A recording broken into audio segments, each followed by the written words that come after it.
Good evening or afternoon or morning, wherever you are. This is the final installment of our 3 reopening events this summer. Let me just make sure I have my final notes here.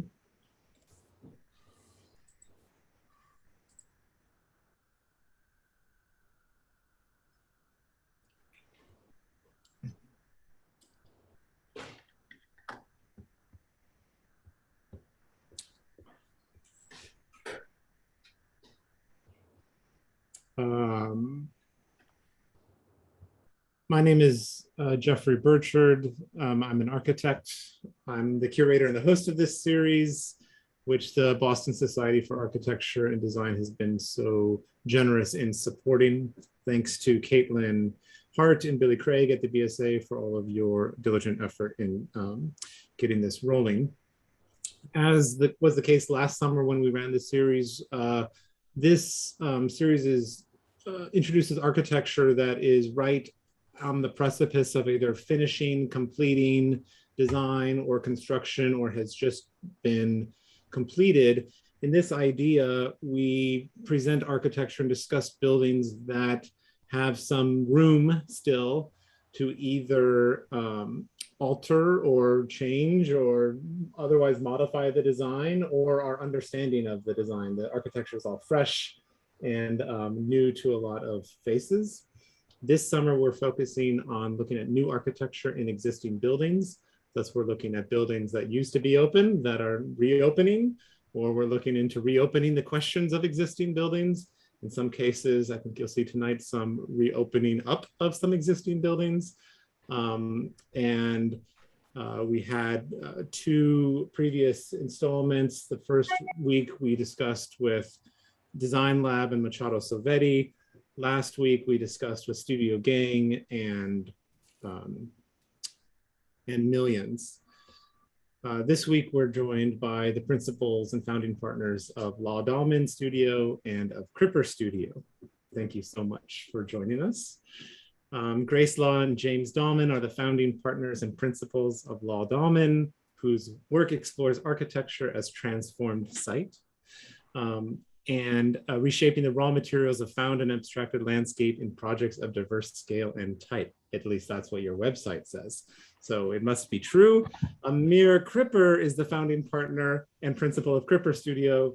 His website says that they're dedicated to history and community is matched by a focus on economy, resulting in buildings and interiors that are as constructible and functional as they are inspiring. I would concur. Tonight, each office will have 15 minutes to present a single project, and then we will have about 15 minutes of discussion. And I will give you each a notice when you have about 5 minutes left.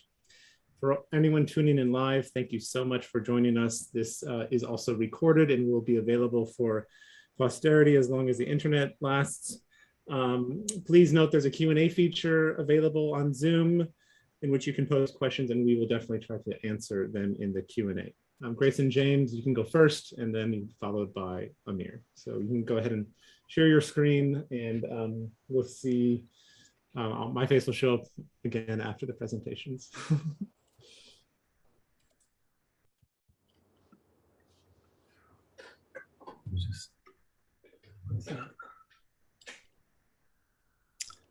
Well, thank you, Jeffrey, and to Caitlin and the BSA for this invitation, and to Amir for joining us tonight. It's an honor. We appreciate the opportunity to participate in the larger conversation, which the BSA series is investigating. And the project that we will discuss tonight, the Door County Granary, is located in Sturgeon Bay, Wisconsin, and is of a type often referred to as adaptive reuse or historic preservation, though this occasion allows us the opportunity to consider how this project might not be either of those, and something slightly different. So James and I, in discussing about this, we really bristle at the term adaptive reuse. The process of repurposing historic buildings for viable new uses and modern functions, other than those originally intended to address present day needs, is the definition, and it allows for buildings to remain a viable community asset. So this all sounds pretty good on the surface of things. However, while providing a kind of laudable goal here, the dominant bias at the foundation of adaptive reuse, however, is that it's an effective strategy for optimizing the commercial performance of built assets. So the emphasis here is on commercial performance, in which transformation must ensure that it will serve market needs and that the building will be competitively priced. So should a building meet these criteria, it also comes with some tax inducements to incentivize retaining the building's historic features, which automatically evaluates its worth based on aesthetic, historic, or nostalgic virtues. So we are not against profitability or aesthetics, but we do find that the base definitional drivers of the adaptive reuse concept to be a bit narrowing and limited. We all know that this type of revitalization is not necessarily restricted to buildings of historic significance and can be strategically adopted in the case of obsolete buildings. However, in practice, such cases are far less common because they can't normally pass the commercial pro forma stress test, in which their monetary value or profitability must outweigh the cost of demolition or other reductionist market-driven criteria, such as saving time, saving costs on materials, et cetera. So these projects are often developer-led and pro forma driven. And we've seen hundreds of mill buildings turned into loft spaces or industrial warehouses turned into shopping malls. So the Granary Project, strictly speaking, is not adaptive reuse, which is often a privatized venture, leaving little room for other actors or a truly public program. From another angle, this project also does not fit the strict definition of historic preservation, which is understood as an endeavor that seeks to preserve, conserve, and protect buildings of historical significance. So as a philosophical concept, it became popular in the 20th century and maintains that cities are products of centuries' development and should be obligated to protect their patrimonial legacy. So in these instances, historic preservation applauds the conservation and restoration of buildings to their original state and purpose without deviating from program or use. So we move away from historic preservation on the one hand or adaptive reuse on the other, and that is to say away from strict conservation of older buildings or the aesthetic biases of nostalgia or the monetary yoke of profitability, so that we might address the Door County Granary that we're going to talk about tonight as an example of the concept of repair. We really appreciate the opportunity here to think about it that way as an intellectual and conceptual driver for the project. And we're attracted to the term because the art of repair embodies a way in which the life of a building is sustained and socio-technical forms of interventions, both large and small, which are broken, are restored and thereby open for transformation. So it also speaks to a form of tailoring, appropriation, and resistance that reconnects the necessary work of maintenance with unspoken forms of attachment, that is to say, cultural history, labor, social engagement. So repair is very useful because it begins with the recognition that we live in a broken world with areas of concern. Broken world thinking, as articulated by Steve Jackson and others, embodies two primary underlying components. One, a strong appreciation for the limits and fragility of the world we inhabit. And two, that the stories and order of modernity are in process of coming apart, perhaps to be replaced by new and better stories. So as applied to architecture, broken world thinking asserts that breakdown, disillusion, and change, rather than innovation, development, or design as conventionally practiced, are the key themes and problems facing the built environment today. We might view this as an attitudinal difference between Lacaton and Vassal on the left and Gary on the right. Now, we appreciate both, but for our argument tonight, we might consider what it means to work on projects such as public housing or on adaptive reuse more broadly considered and understood, and certainly beyond the nostalgia and market criteria which dominate many transformations. Stephen Jackson states that repair operates with subtle acts of care by which order and meaning in complex socio-technical systems are maintained and transformed. Human value is preserved and extended, and the complicated work of fitting to the varied circumstances of organizations, systems, and lives is accomplished.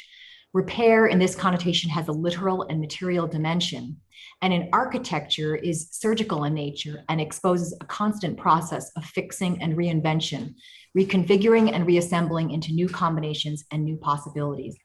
So from this perspective, Worlds of maintenance and repair and the instances of breakdown that occasion them are not separate or alternative to innovation, but sites for some of its most interesting and consequential operations. With that prelude, we turn to the Granary Project. For millennia, granaries have been at the heart of human communities, protecting precious food resources and creating a strong bond between our human settlements and the surrounding landscape. The granary typology was conceived at the intersection of the agrarian economy, the landscape, and transportation systems, and manifests in diverse shapes and sizes, from modest sheds to large-scale silos. Purely functional structures without decoration and built to carry massive loads and protect food from decay, they nonetheless elicit a sense of awe and humble, honest beauty. Granaries in the Midwestern landscape represent a nexus of agriculture and architecture. As domestic agriculture gave way to industrial farming, the need for mid-scale cooperative granaries like the Door County Granary dwindled.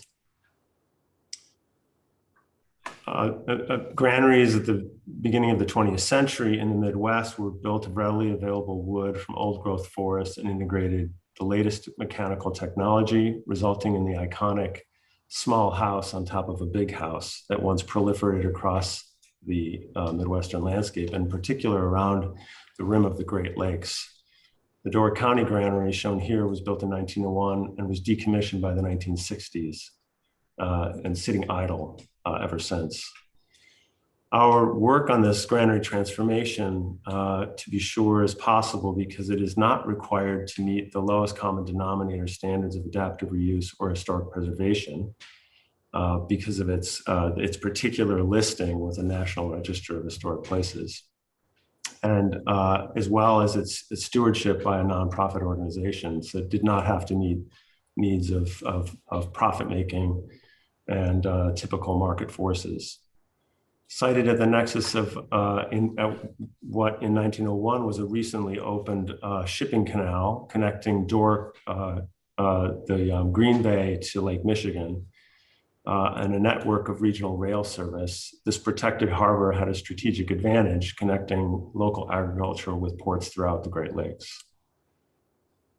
In the early 20th century, it was part of a very busy working port.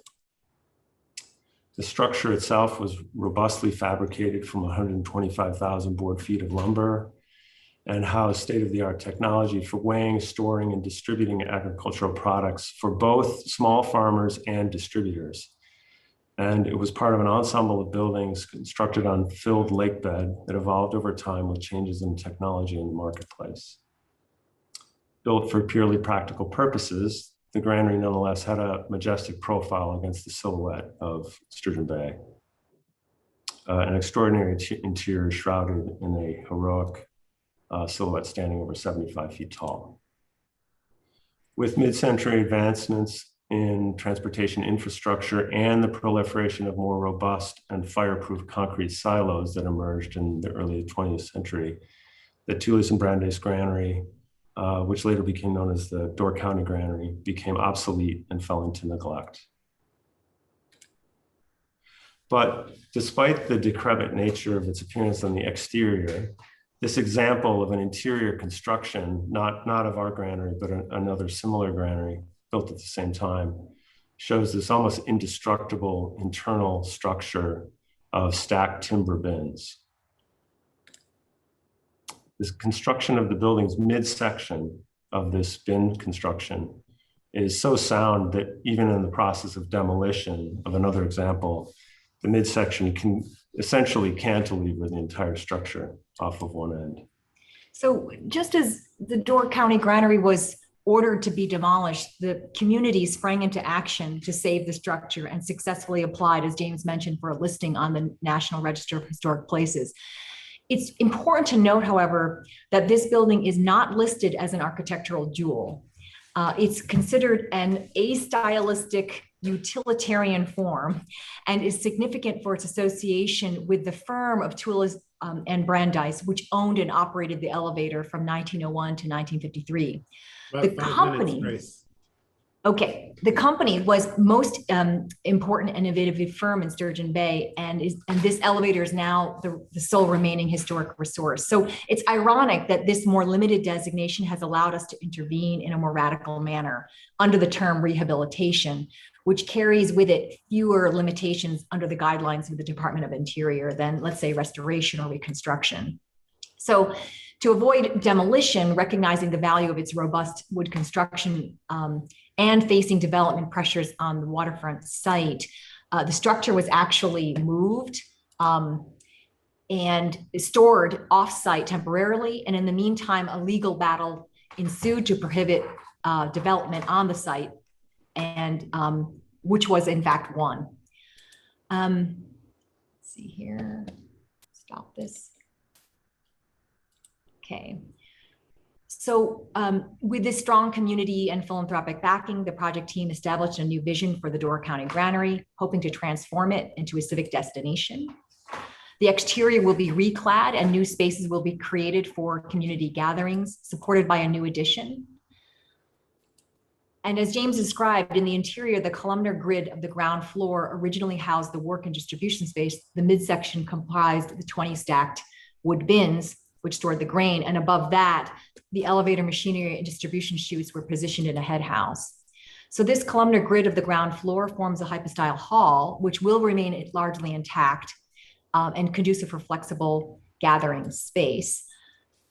The design intervention in blue shows the new spaces and public promenade that wind its way through the building, connecting the hypostyle hall to the head house and passing through the midsection of the bins.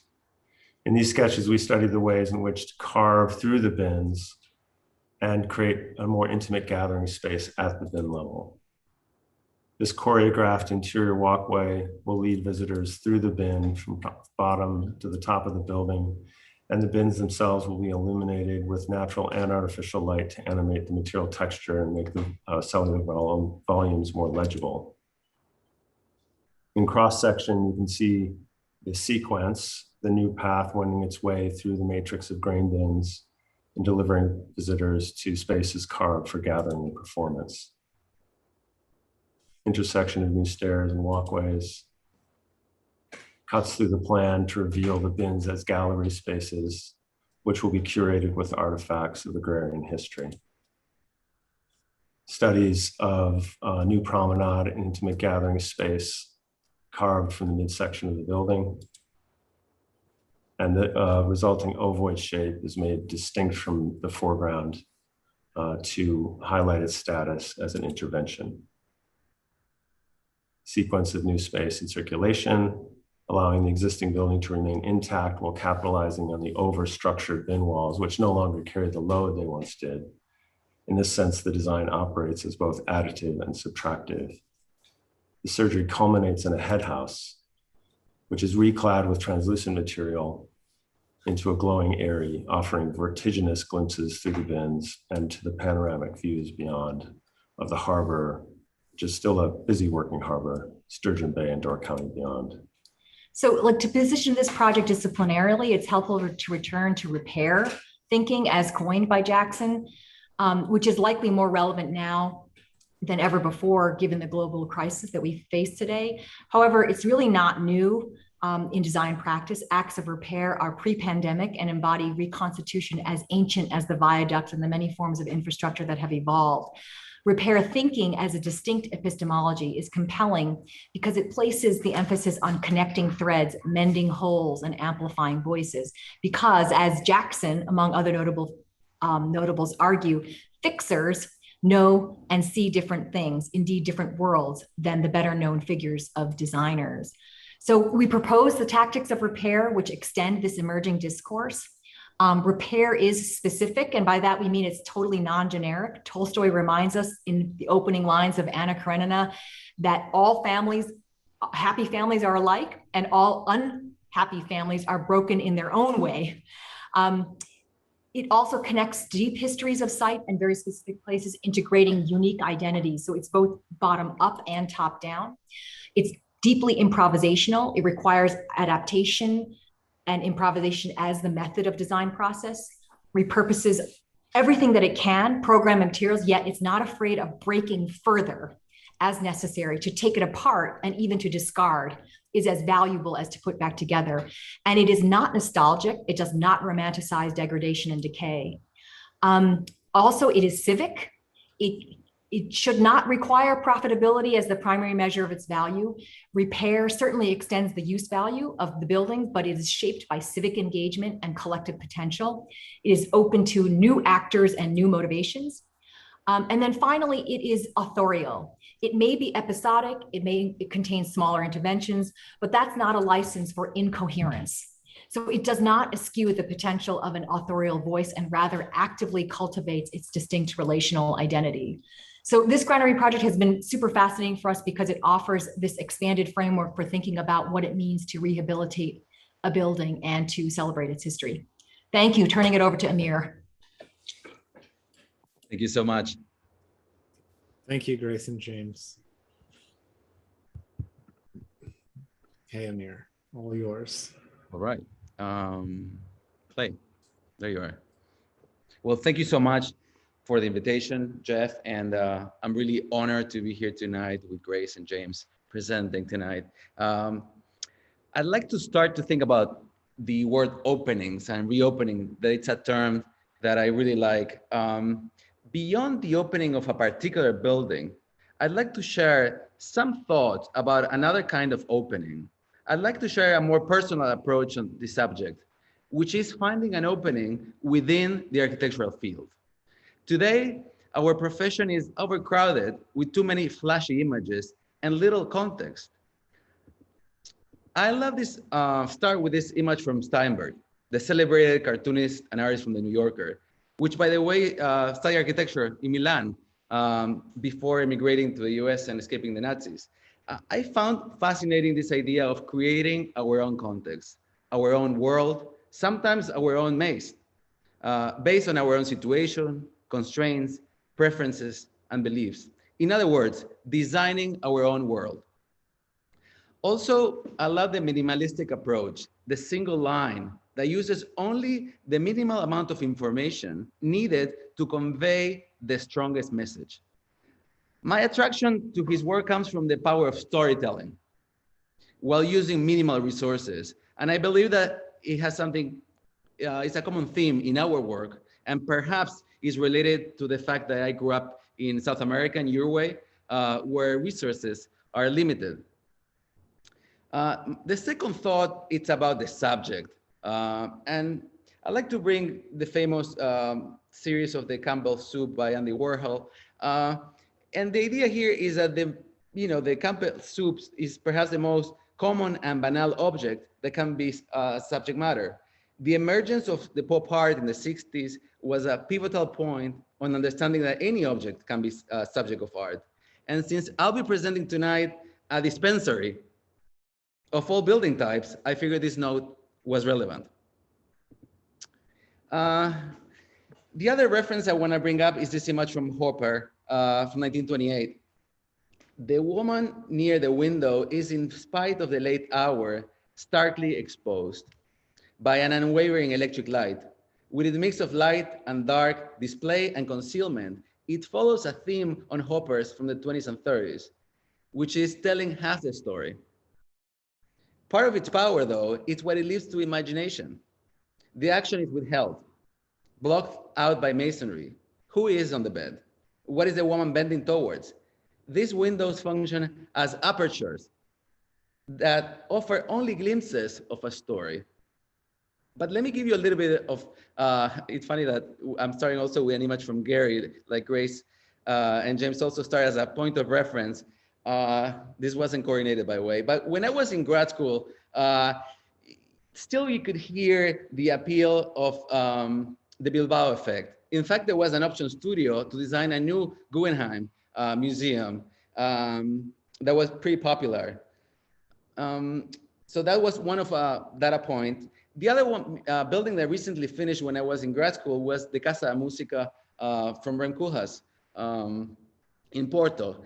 And even at the time, I was concerned by the lack of context. In fact, you could see that it's like a spaceship just landed out of space.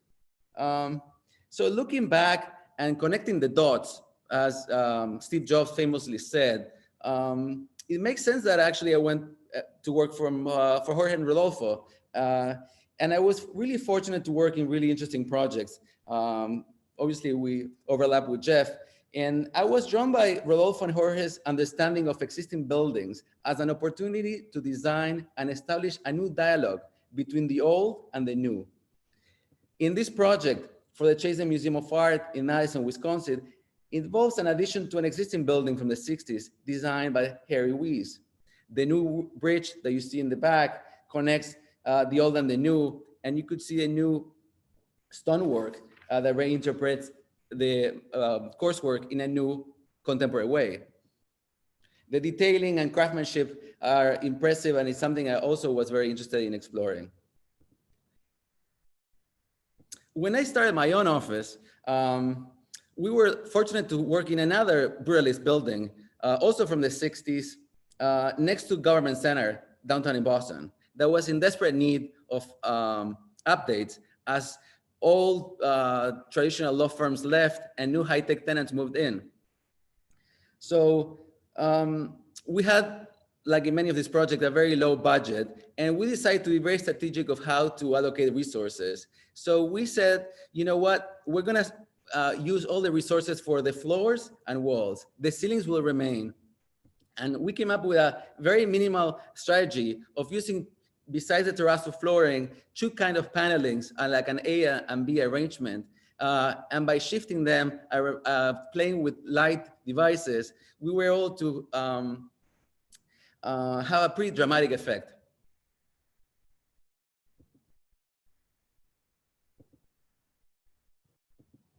But tonight I'm on a center of a project that we did for Cultivate, which is, the project is a cannabis dispensary for medical and recreational use, which by the way, it's legal in Massachusetts for those who are watching from out of state. When the company approached us, they were looking for a flagship store along Route 9, which is a busy artery of the Metro West area of Boston. The site is located in Framingham, along Route 9, as I mentioned, which is a commercial strip that was developed in the late 50s and 60s.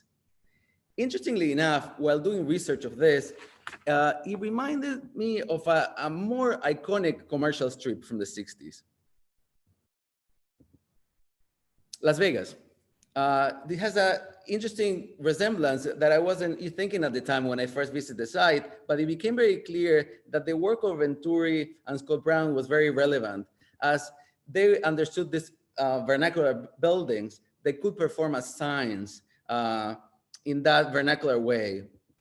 And I just have a short quote from them, and says, learning from the existing building landscape is a way of being revolutionary for an architect. And there's a particular chapter on commercial vernacular, and it's exactly what we found in our site. It was a dilapidated abandoned restaurant, and which is the perfect opportunity for adaptive reuse. This is the first time I went to a site. You could see that, ceilings were very low, dark, the spaces were fragmented, and it was in desperate need of reusing, but we were able to convince the client to keep the structure and reuse it. So we started to think about an overall concept, a driving force for this project. And given the name of the company, Cultivate, this idea emerged to create green elements from the exterior of the building that they come to the inside of the building. This is initial ideas, initial thoughts about this.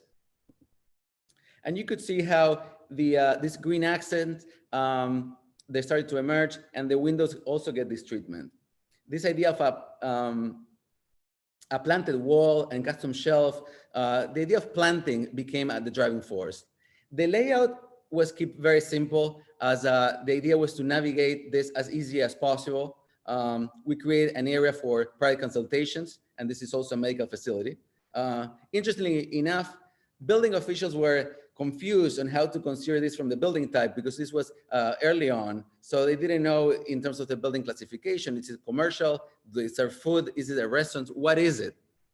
And as you can imagine, this triggers all sort of code requirements, egress changes. So it was at the beginning a learning experience to go through this project and understanding how a dispensary is understood by the building code. Here you could see this axonometric view. On the left, the consultation area, a very long and counter display area, and all the custom millwork that you're gonna see that in a minute. These are early perspectives that show the interior. The material palette was kept minimal, and we have polished concrete floors, maple plywood, which is a local species, and then just white ceilings with only slivers cut for minimal lighting where needed, very strategically placed. So some details of all the, basically everything is custom. The building, as it was so fragmented, we had to reinforce it completely to create more ceiling heights, but also to eliminate any columns. So we raised the ceilings. The entire building has to be retrofitted. You could see that there's a basement that was totally upgraded, and new structure is supporting this open floor plans.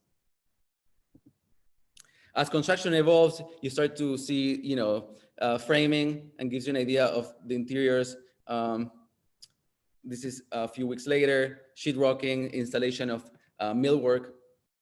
And this I have a series of recently completed photography, and you could see the final building.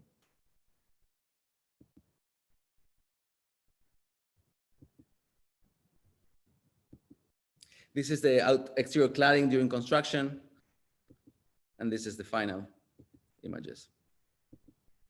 Thank you. Am I on time? Perfect. Thank you. Thank you, Amir, for sharing. Thanks, Grace and James. Yeah.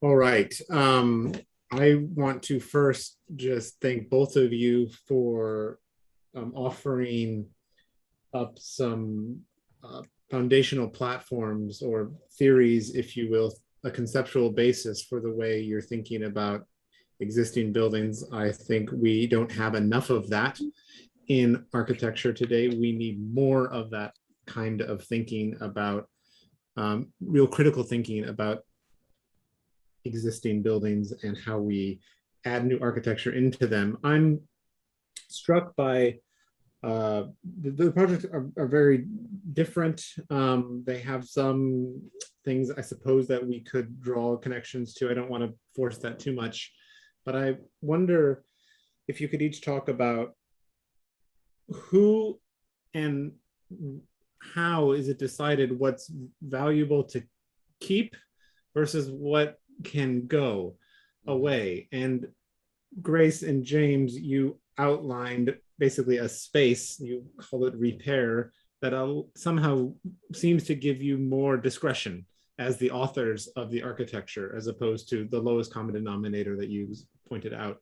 And Amir, it seemed, in some cases that you're also operating in a similar kind of domain, because there's a lot that has changed about that building structurally, materially, visually, but also some things that have not. So I guess I would just like you to each address that kind of question.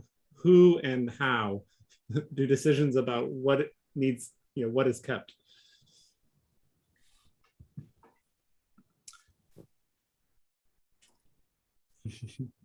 Boy, I'll just refer to something. Have different answers.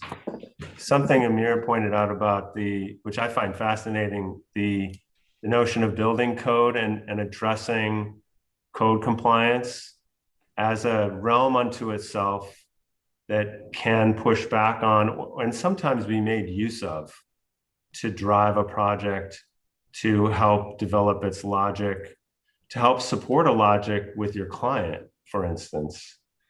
And shouldn't be seen as a messy bit of just pragmatism or just something one has to do, but rather something that can, by gaining more knowledge about it, and it's always a learning experience. The Granary has been a kind of education in building code all unto itself for us.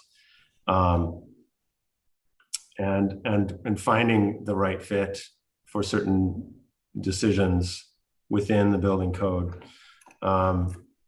Anyway, I appreciate that comment, and I'm interested in it because I think that it very often becomes the subject matter for a project in a way that could be, could be problematic or could be distracting, but in fact can rather be folded into the conceptual foundations and formal foundations of the work. Mm-hmm. Well, I think also at the beginning of at least the Granary project, I think many people didn't understand because they couldn't see it. It's shrouded, the actual fascination of the cellular bins. It was something that you actually couldn't see, but yet to make an egress route through it, everybody understood that you wanted to occupy the base and that you wanted to occupy the area at the top because of the expansive views, but who cares about what's in the middle? Mm-hmm. But yet the connecting that those two spaces is essentially the project, and revealing the intricacy of that construction, the unusual nature of it, at least in my mind, was one of the most important aspects of what to keep and what to, let's say, illuminate or highlight. I think that, and I guess, to connect it back to what Amir and James are both saying, if you didn't have the requirement of having to make, many people were not interested, what's so interesting about the bins?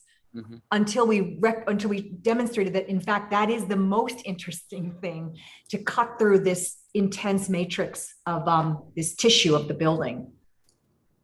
Yeah, I mean, I just picking up on Jeff's comments on repair, I found it fascinating the idea of mending and fixing, and perhaps it has to do also, it's more relevant now beyond the adaptive reuse pro forma that you mentioned. Perhaps we are seeing a shift in this idea of reusing and salvaging.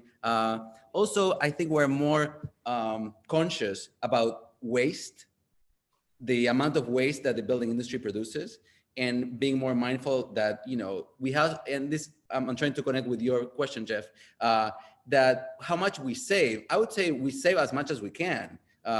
Everything that can be resaved, we save. And then who determines that? I would say that determination is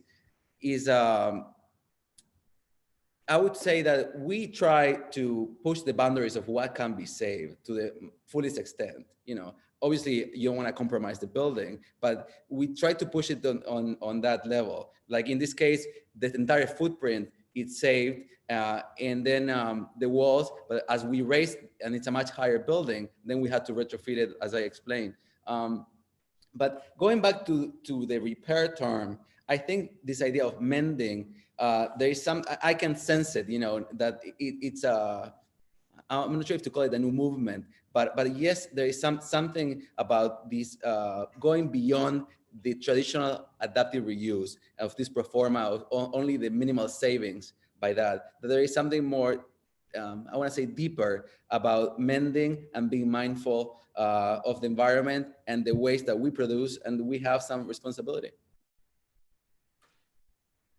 Yeah, I think that that's also what was attractive for us about the term, because it can be much more expansive.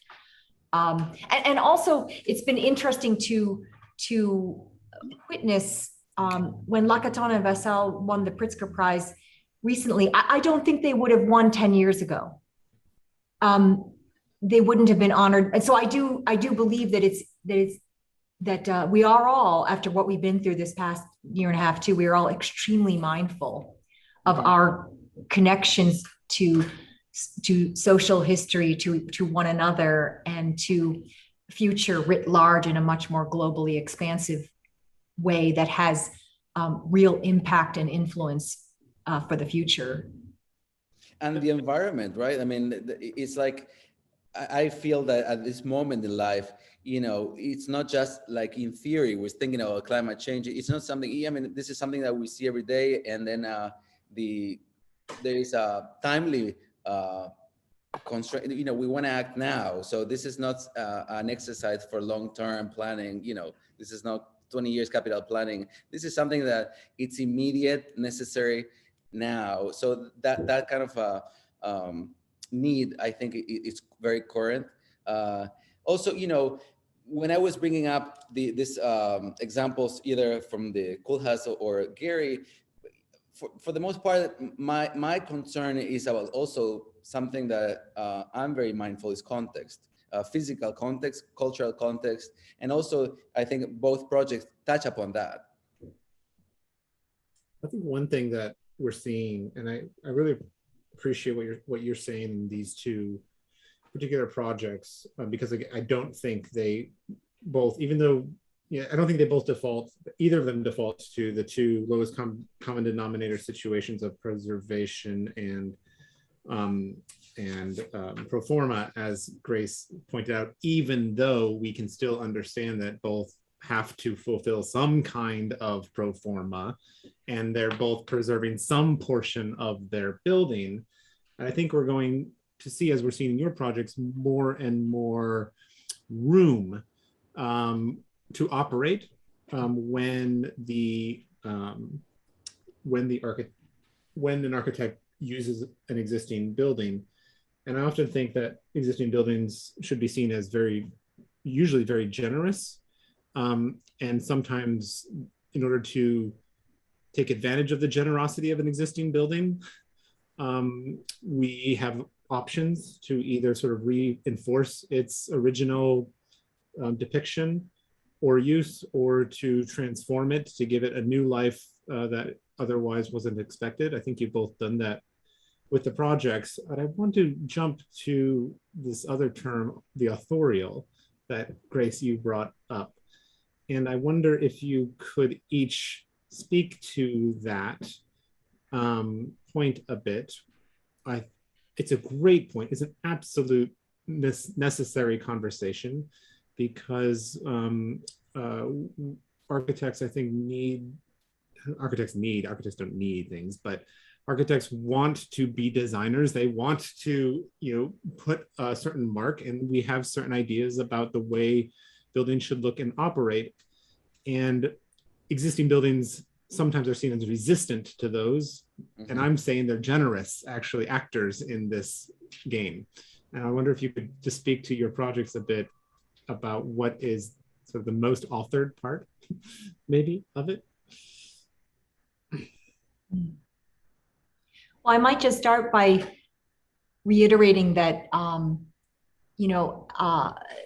we have all had some relationship to our background at the GSD. It's something that happens to tie us all together in some fashion here. But it's been interesting to watch the concept of repair and the thinking about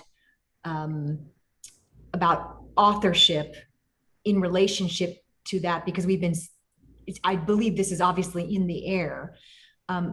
What disturbs me, though, about it is when that is, let's say, a license to produce an architecture, let's say, an architecture without authorship, that the reliance on, let's say, the pure narrative condition of it overtakes the actual formal possibility and invention. And I don't believe that one needs to be sacrificed for the other. So it frustrates me to see these conversations about maintenance and repair, which I find absolutely fascinating, as it frustrates me to see them be diverted into a condition in which there's an incoherence about the formal language of the project, which I believe really should still be there. And so, and again, I think even no matter how episodic or small the intervention might be, I still think that it has the potential to be, Jeffrey, as you say, the existing building can speak, and your intervention should speak in a way that I think is coherent. Yeah. Maybe I'm being sour, because I've seen a couple of examples where this really wonderful conceptual framework then yields something extremely banal. And I don't think that So that's where I think this kind of set of principles can actually go south. Mhm. Do you think it's a question of it's overtaking that the logic of a project is overtaking the chance for it to speak on some other level simultaneous with its logic? Or?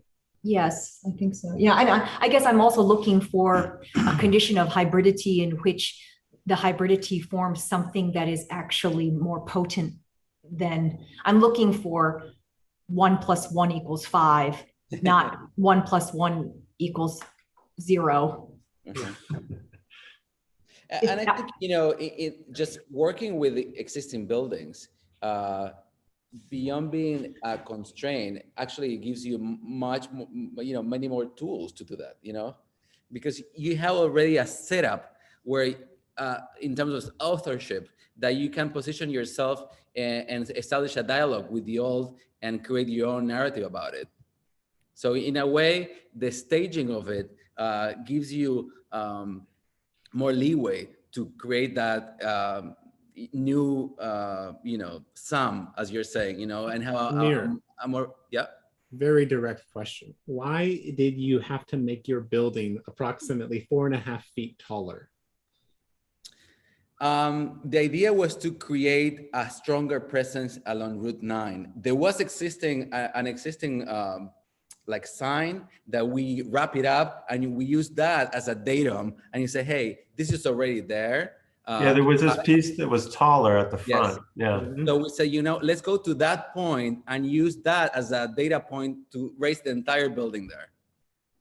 Yeah, so that's a quick answer. I mean, I think that's one example. I mean, just materially, but also that new wrap at the upper portion, which is both very different than that kind of an architecture that would have existed. And has a certain kind of mark and a boldness, to it that the restaurant didn't have. Mm-hmm. Is both, but it still takes on the plan shape.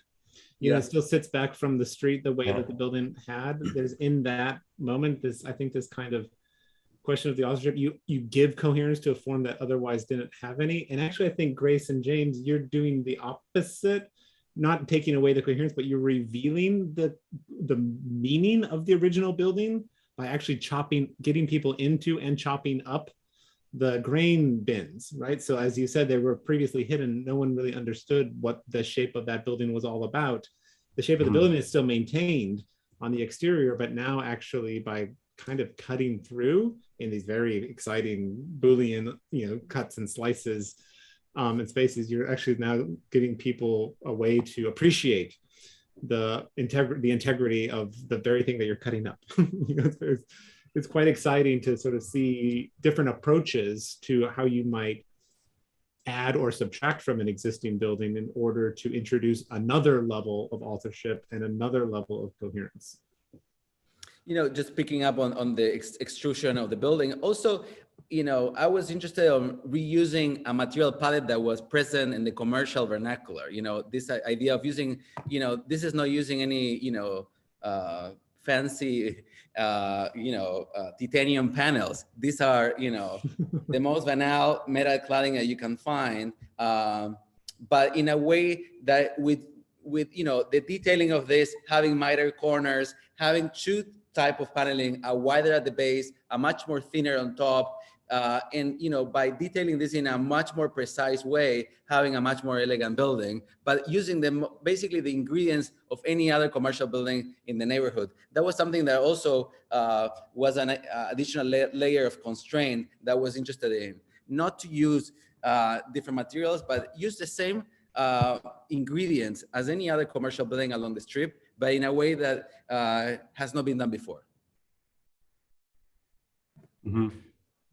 That's interesting, because I think there was something analogous in the work we've had to do with our client and the community on the Granary Project. It required a certain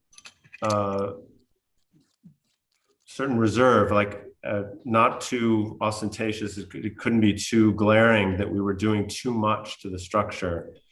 So it was a little bit more of a guerrilla tactic to cut it apart on the interior. which, and forgive me if sometimes I confuse authorship with will, but nonetheless, I think it was a kind of a matter of will to cut diagonally through those bins to reveal the greatest level of contrast between the cellular natures, the cellular order of the bins with this thing that denied that, this condition that denied and was a counterpoint to it. James, what was the concern from the client side of doing something flashier, just to, for the lack of a better word? Well, so we described very briefly that this project falls within, in the Department of Interior guidelines for renovations, restorations related to buildings that are listed on the National Register. We fall within rehabilitation, which does have slightly lower levels of strictness for alterations to the existing. But even within that, it's still in the community, it's understood as being a preservation project, even though it's strictly more of a rehabilitation in a nuanced way. So I think there's a certain degree of, let's say, inertia in the community to doing too much to the building. There are a lot of people in the community that didn't want it to happen at all. They wanted this thing torn down and set ablaze, use it for fire department training. But there were enough people that were interested in preserving it, but many of them, for all good intentions, want it preserved. But at the same time, they really saw the opportunity and the benefit of gaining access to the interior, not just the ground floor, but all the way up to the top. So in order to do that, we had to kind of balance between a certain cultural resistance to too much change within the community, and at the same time, this need of ADA accessibility, code compliant egress. And it served our purposes to be more willful, frankly, with that route. Does that summarize? I think, yeah. This has been great. I think we will draw it to a close. I think sort of my observations of the past 3 weeks in the 6 firms who presented here is that there, if in any arena, we certainly need a plurality of approaches to existing buildings, and there isn't a single right answer. There are many good answers also for the same project. I really appreciate the chance that we had to see these projects and these 2 tonight, and to sort of widen, let's say, our understanding about what we as a society, as a public, can expect to get out of our buildings that we already have. It's quite remarkable and thrilling to see this. I think we're at we've been using, people have been reusing old buildings for our entire history, but it is surging as a topic and something I think we'll get a lot of focus on. So thank you so much, Amir and Grace and James, for sharing tonight. Thanks to those for listening in, and all of you who are watching this video in the future. Say hello to our future selves. We'll see you all soon. Good luck and have a great summer. Thank you. Thank you. Thank you for organizing. Yes, absolutely. Thank you. Bye-bye. Bye. Thanks.